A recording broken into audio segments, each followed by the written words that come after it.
Watching Spencer Pratt take down Gavin Newsom is the best thing on the internet right now. Gavin Newsom threw a charity event where all these celebrities came and played a concert and raised $100 million for the fire victims of LA. Problem is, none of those fire victims has seen any of the money. So, C-list celebrity Spencer Pratt went digging to find out why. Spencer and Heidi Pratt's home burned down in the fires, and they have had all kinds of trouble trying to get permits to rebuild their home. All right, everyone, buckle up. This story has twists, tension, and a lot of unanswered questions. We're talking controversy, conflicting claims, and a situation that's still far from settled. At the center of it all is Gavin Newsom and a staggering $100 million that was supposed to help Los Angeles wildfire victims. Instead of relief, many affected families are left asking the same troubling question.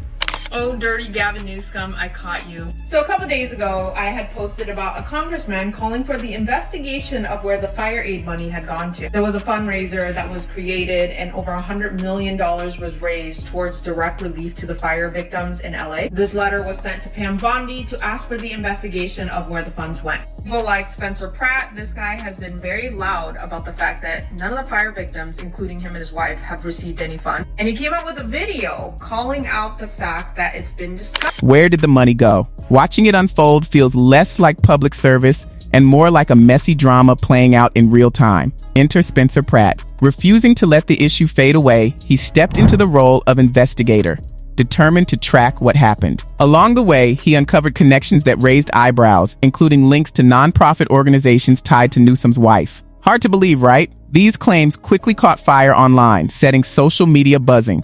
The focus shifted to frustrated citizens demanding answers and accountability. If anyone thought this story would quietly disappear, that hope didn't last long. Spencer's involvement flipped the situation on its head. If you're as invested as I am... All right, well, I have unfortunately gone down this Spencer Pratt and Gavin Newsom rabbit hole, and I'm thoroughly entertained. For one, I think it's about time we give Spencer Pratt his flowers. The guy is a beauty. He's hilarious.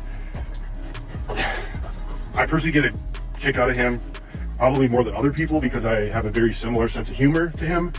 If you've seen some of my videos, I do like to post some rage bait stuff because I thoroughly enjoy seeing the reaction from people and how ballistic they go for just like things that they see on TikTok. It's just, to me, it's hilarious. But anyways, I digress. So, situation with Spencer Pratt and Gavin Newsom, basically, there was a concert at some point after the tragic LA wildfires. About $100 million was raised, and... Hit subscribe. You won't want to miss how this unfolds. Now, let's rewind to where it all started. Everything traces back to a glamorous charity event that looked straight out of a Hollywood spotlight. And just to be clear, these details are still allegations. The goal, at least on paper, was simple and meaningful: raise funds to support families devastated by the Los Angeles wildfires. Celebrities and high-profile donors came together for a cause no one could reasonably oppose. The total reportedly reached an impressive $100 million. A lot of people who unfortunately did lose their homes during that event kind of sounded the alarm on this, that said, hey, we haven't seen a dime of this $100 million. Where did it go? Well, turns out the money was distributed to several different nonprofit organizations, and one of them happened to be owned and ran by yours truly, Gavin Newsom's wife. Well, an internet sleuth and Spencer Pratt kind of brought this to light. Gavin Newsom's camp is 100% denying it, but Spencer Pratt has receipts. And let me tell you, it does not look good for Gavin Newsom. I don't know if anybody knows exactly how much money he stole, but all indications are that he did steal and basically launder millions and millions of dollars that was there to help out victims of a national... Money that was meant to offer real relief and hope to people who had lost so much. That was the promise. The question now is whether that promise was truly fulfilled. But once the bright lights and fancy presentations faded, a far more troubling picture began to take shape. Questions started spreading about where the donations had actually gone. With so much money raised, many assumed help would reach victims quickly, and support recovery efforts right away. Instead, whispers grew louder that the promised aid never arrived where it was needed most. Spencer Pratt's interest wasn't random. Having his own experience with wildfire damage, he felt compelled to look closer, and what he uncovered surprised many. You wouldn't expect him to take on an investigative role, where all these celebrities came and played a concert and raised $100 million for the fire victims of LA. Problem is, none of those fire victims has seen any of the money. So, C-list celebrity Spencer Pratt went digging to find out why. Spencer and Heidi Pratt's home burned down in the fires, and they have had all kinds of trouble trying to get permits to rebuild their home. Meanwhile, old Gavin Newsom's out here doing a land grab to build his low-income home. So when Spencer started his digging to see exactly where this $100 million has gone, he discovered that $50 million of it had basically gone into Gavin Newsom's pocket. So now that Spencer has brought so much attention to it, an investigative journalist from Circle the News has gotten involved, and she has done her own digging on where this money has gone. She has discovered that instead of the money going directly to victims, yet his findings quickly caught the attention of reporters and exploded across social media. The deeper he looked, the more concerning the details became. Signs suggested that funds were being directed toward organizations with questionable connections. One name surfaced again and again: Cal Volunteers, an organization led by Gavin Newsom's wife, Jennifer Newsom, who serves as its honorary chair. With each new discovery, the situation grew more alarming and frankly harder to explain. Soon, the story turned into a full-blown media frenzy. After Spencer shared what he found, the public demanded answers. Many felt the trail of evidence pointed uncomfortably close to the Newsom family,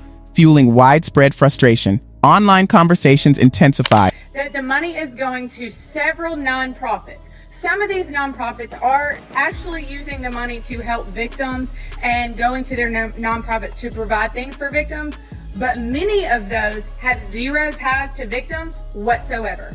One of the nonprofits that received the largest financial grant is called Cal Volunteers. Guess who is the chair of that nonprofit? None other than Gavin Newsom's wife. So y'all go follow along, because this is so interesting that the Attorney General is getting involved to find out exactly what old Newsom is doing with the money for these victims. And anybody that exposes Gavin Newsom has my full support. Mind you, this is all alleged. I do not need some dirty Democrat. With claims of possible misuse of donations dominating discussions, social media filled with anger, disbelief, and yes, even jokes masking real outrage. Families who had lost homes and livelihoods began speaking out, calling for accountability. As pressure mounted, major news outlets could no longer look away. When you step back, the situation feels almost unreal. Money meant to help people rebuild their lives appeared to be stalled or redirected, leaving victims confused and hurt. It's easy to imagine how deeply let down they must feel. Right now, the governor's office and state officials are working to control the fallout, but the questions haven't gone away. We only have 4 seats that are represented by black folk, where the vast majority of the people that get to decide who they have represent them are black. They decided to attack 3 of the 4 seats that we have in the state. They decided to go after a Latina. They are specifically deciding to splinter the communities of common interest, as well as just blatantly say, we are going to dilute minority voices. So we know that the courts, ever since we've had a Voting Rights Act, have always found. We also know that there are donors that I'm sure are going to be willing to make sure that they are investing and making sure that they can take down some of these candidates, since they don't want to rule out dark money.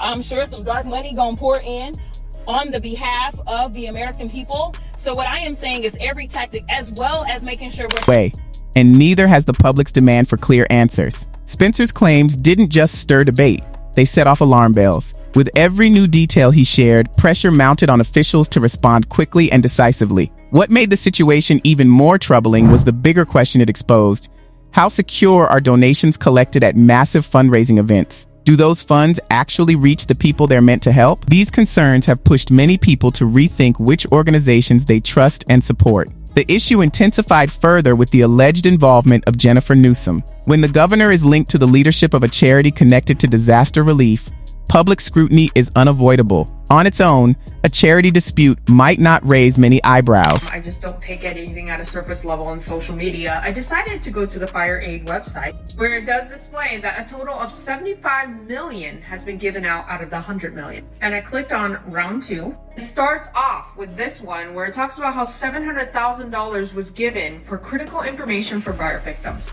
Then when you scroll down, you do see Cal Volunteers, which is an organization that got a grant that took some of the money.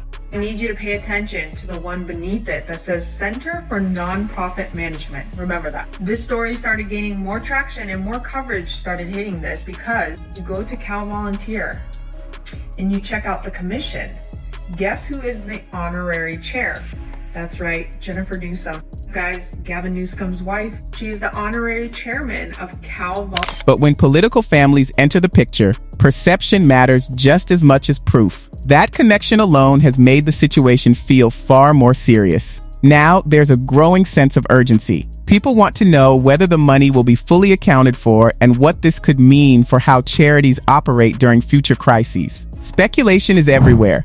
Some believe resignations could follow, while others argue that a formal investigation is the only logical next step. Volunteer decided to go back to the Fire Aid website, and guess what is conveniently missing on the list of people that got grants on round 2? Remember how I told you Center for Nonprofit Management? Below that and above that was Cal Volunteer. But today on the website, if you go search round 1 and round 2, somehow Cal Volunteer disappeared from the list of people that got grants. Now what appears above Center for Nonprofit Management is California Local Conservation Corps. Yes, you can scour through that list. You're not going to find Cal Volunteer on there anymore. What are you hiding, Newsom? We already figured it out that your wife is leading one of the nonprofits that got the grant. So we already know you took the money from the fire victim. You refused to bring voter ID back to get federal funding to the fire victim. So when you're out there on the campaign trail talking about how much you care. Now, Spencer Pratt has stepped into an unexpected role. No longer just a reality TV figure, but a persistent voice demanding answers through sheer determination and non-stop questioning. And this story doesn't end with online arguments or viral videos. A broader conversation is gaining momentum as new relief efforts are discussed. Who is truly responsible for oversight in moments like this? Is it government agencies, donors, the public, or the organizations themselves? So here's the question I'll leave you with. When disaster relief funds seem to vanish, who should be held accountable? Share your thoughts in the comments below.